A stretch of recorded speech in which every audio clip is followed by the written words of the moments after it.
I'm going to try to answer this question with the caveat that I might not have the same response next year, and that I would probably have had a different answer 5 years ago when I believed in a total fluidity of genre. And I might have said then that the question of what a poem is actually beside the point. And maybe it is beside the point. Maybe I still believe that a little. But today, in 2021, I do believe that there are poems and non-poems. But I see this distinction as neutral and not hierarchical. I know it's poetry if 5 elements are in place, but there are always exceptions. 1, a poem speaks to something or someone that is not only itself. 2, a poem is not so aware of its reader that it becomes dishonest. 3, the poem engages with music, even if it rejects it. I agree with Ezra Pound when he said poetry begins to atrophy when it gets too far from music. 4, a poem has tension. And 5, the poem makes me bend in the middle. Emily Dickinson said she knows something is poetry if she feels as if the top of her head has been taken off. Not only is that a physical description, it's a violent one, and I find the violence noteworthy.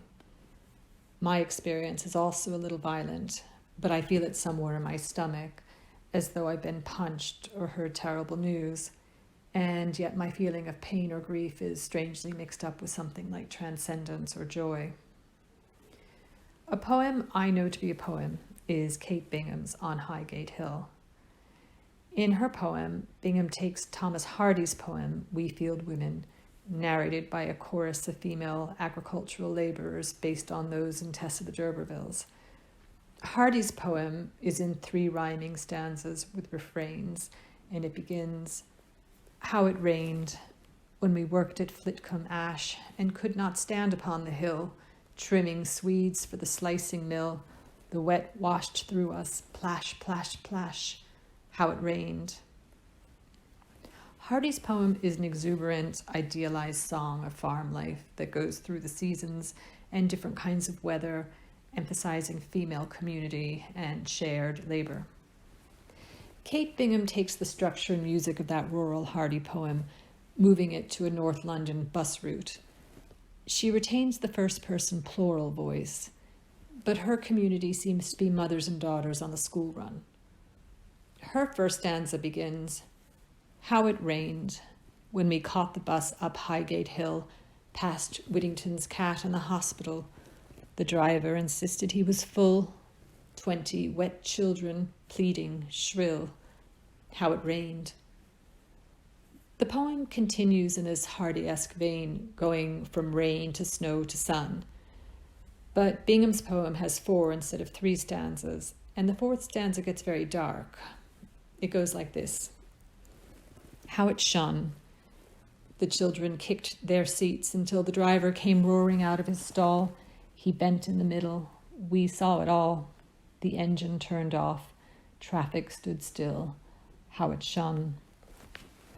You could almost miss what happens here. The bus driver is stabbed by a knife introduced in the preceding stanza, a knife which shone. The driver bends in the middle. I, the reader, also bend in the middle. I am physically moved by this poem, by the elements I listed earlier.